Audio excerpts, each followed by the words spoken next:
Hi, welcome to my video. This is my March break learning narrative 2019. So I'm actually going to start off my video by my conclusion from last year's narrative.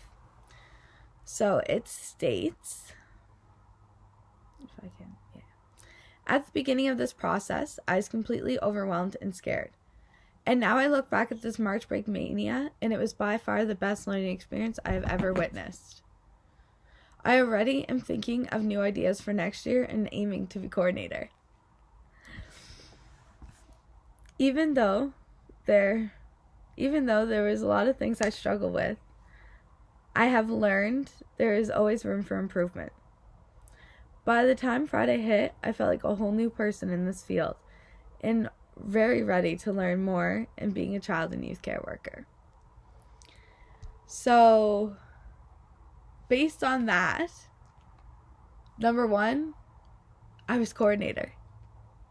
So that's a huge improvement that even last year I was aiming to do it, and this year I actually became coordinator.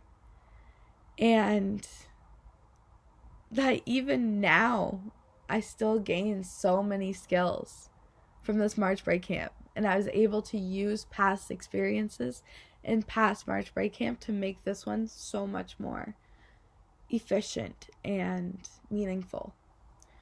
So I'm going to talk a little bit about the event that actually went on. So the event that actually happened was our March break camp, and it was Secret Identity. This was chosen in a survey that I created to hand to the past and previous students that came. And yeah, so Secret Identity was the one that was chosen. So that could mean superheroes. That could mean having a Scottish accent. Or I figured out my secret identity by the end of the week was someone's buddy, one of the campers at camp. He said my identity was being his buddy. So it can honestly be anything. And I found it was a really cool way for youth to have fun and play with what identity means and really exceeding through that. So I am first going to talk about group facilitation. So, good old group facilitation. So when it was every Thursday that we started it without the actual event of March break beforehand. And it was tough at first because being the mediator of this group, nobody wanted to do facilitation. They didn't want to play games on Thursday, so it was hard to kind of talk to them.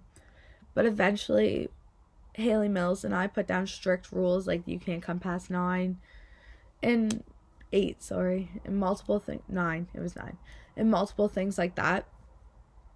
And eventually people started to realize this is the real deal.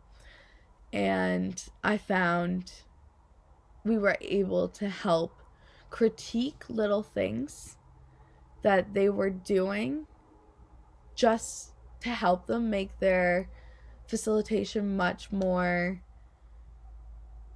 efficient in the way they do it. So there's meaning behind it. There's intent, lots of intent. And I found when even seeing that throughout the March break camp was really cool because you got to see those little things that you asked them to work on, and they did. Also, for myself, I had lots of previous skills with facilitating, especially when Deidre and I had to do it in the gym. However, Deidre didn't. So I was able to help her through it. And I kind of just say, hey, Deidre, we're going to play this game. This is how it goes. You want to do it? And I find she would always step up and be one of the first, she would always help. And I think that was awesome. And I was happy that I was able to bring that to her and help her succeed. Also, I gained ways to not get distracted by the little things that are happening when trying to do a whole group facilitation, by just trying to get the facilitation explanation over with, get the game running, and then focus on the kids that are running around doing whatever. I found I struggled with it at the beginning, and then by the last gym, I was able to just go do a game and push forward. So also planning and modification of developmentally appropriate activities. So there was a lot with planning the activities. A lot. I found that time in book that we had was amazing. Even oh wow, I don't know if I could have been able to plan the games the way that I did without that time in book. I said time in, yeah. It was able to tell you what to do and what kind of people you may see when you're leading the game, and when to use the game. For example, you don't want to use such a teamwork game right at the beginning of the week because it's going to start some conflict and the group needs to understand themselves first, and it's too intense. So I never knew that, and I thought, oh, maybe a team building game at the beginning would be a good idea for them to get to know each other. But that's what icebreaker games are for. So I found planning all that with that time in book was very beneficial, and I learned so many new things. Yes, I was able to come up with games on the spot. However, I realized each game I needed had to have intent behind it. There had to be social, social, physical, conjugative,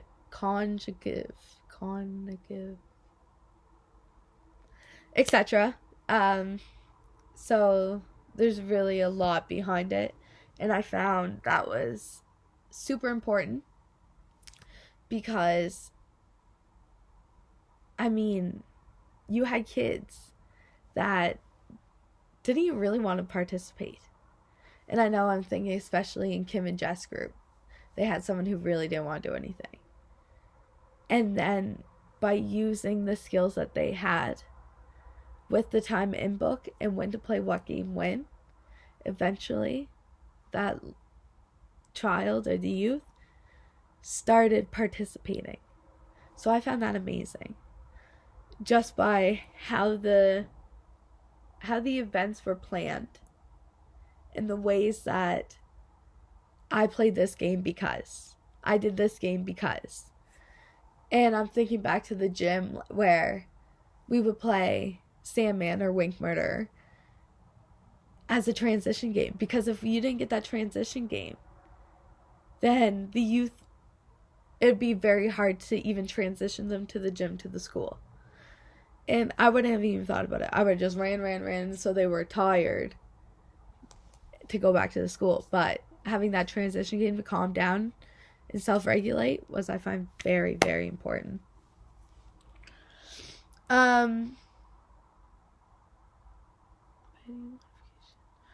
Relational communication skills. So, wow. Doing the labs, I thought, were long, and there was a lot, and I was like, oh my gosh, like, this is all fake, I'm never gonna use this. Like, this is just so much. I have used those labs so much from Monday to Friday, March 18th to 22nd, that it is incredible. So, actually, there is this story that I did want to say that was in my writing narrative that I wrote, but no longer there. So, I was in with a youth from Chisholm, and I was in the elevator with him, and he was having a really rough day. Like, someone went in the elevator without him to go up, and he felt left alone because he wanted to go up with that person, and he just didn't want to go to camp because of that situation. So I was in the elevator with him, and I said, all right, bud, like, I just kind of said, hey, like, how are you today? Are you excited? And he goes, don't try to knock some sense into me. He goes, I know what you're trying to do. So I kind of just sat there and I reflected and I said, well, guess it's time for my active listening lab because not much more I can do. So I thought that was funny. It was a good moment. However, there was a time where I used self-disclosure. So I was scared. With the self-disclosure one, I wasn't too sure on how to use it. So I knew it was a conversation that kept going up all week. So I decided to go back to our labs to look at it and be able to self-disclose information with the two youth. So I was sitting with the two youth from Chisholm.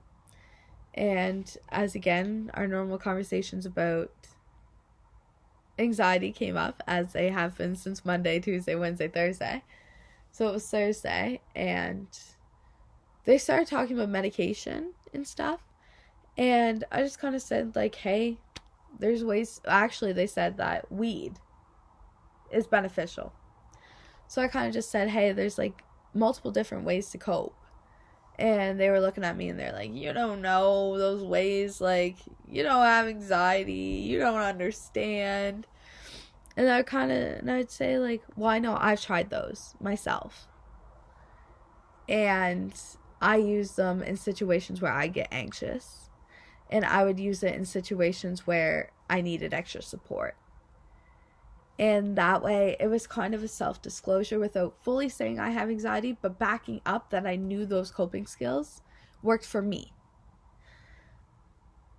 Without the relational communication skills that we learned, I would never have been able to say that. I probably either would have just said, oh yeah, I have anxiety, or just totally left it be. So I find that's extremely important. If I go back on my logs, I use so many lab skills each and every day. Relational communication, I love it. Like, I'm so happy I was able to use those skills and learn those skills. So finally, the presentation itself, the personal presentation of March Break Camp, I thought was great.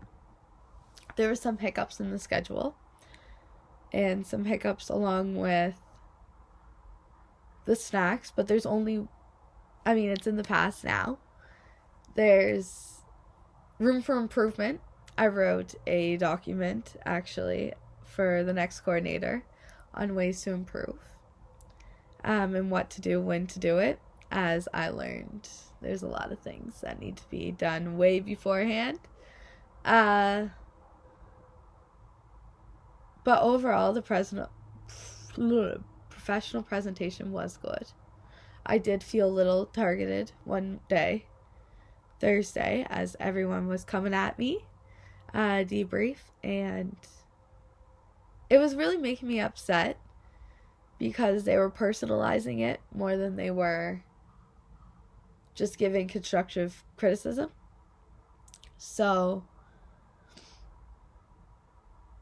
there was that incident, and I was able to go home, self-regulate, do some self-care, and then come back happy as can be on Friday. And the documentation was extremely beneficial as well, because, wow,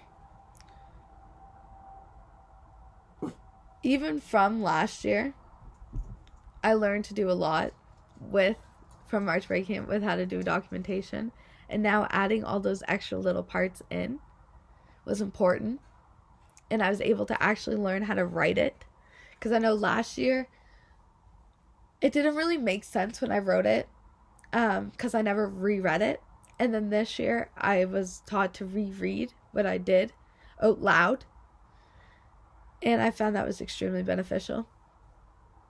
So I'm really happy we got those documentation practices, as well as had someone come in and review our logs, our daily logs. The overall learning leading up to the camp was intense. I started in October with things to do, snacks, schedule, apply for a wellness grant, just multiple things like that. And then becoming coordinator, learning to deal with certain conflict with being coordinator, and having to work with someone that I've never worked with before. And relating it back to the field, I am so happy that I was able to do it, because I was able to figure out ways to budget more. I was able to figure out ways to deal with conflict within coworkers.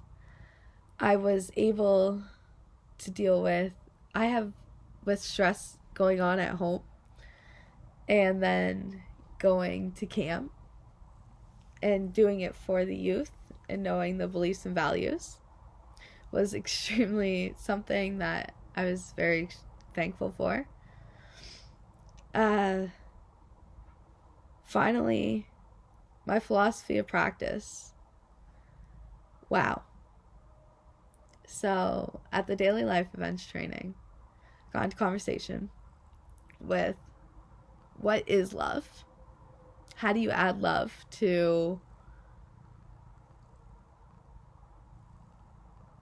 your practice? Like, if you don't even know what it is, like, can you care for something if you don't love it? So based on the question, the essential question is, how are you different now as a result of having experienced that event? I've realized that I'm adding love to my philosophy of practice, because those youth need love. Of course, from boundary setting as well, but from what I've learned, love is important.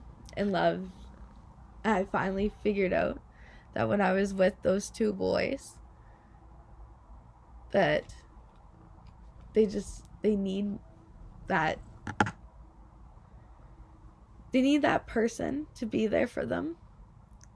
And it's hard to be that person sometimes when you see they're really struggling. But just loving them and having fun is extremely important. And I would love to learn more about how to add love more into my philosophy of practice, as I find that's how I'd like to base my philosophy of practice.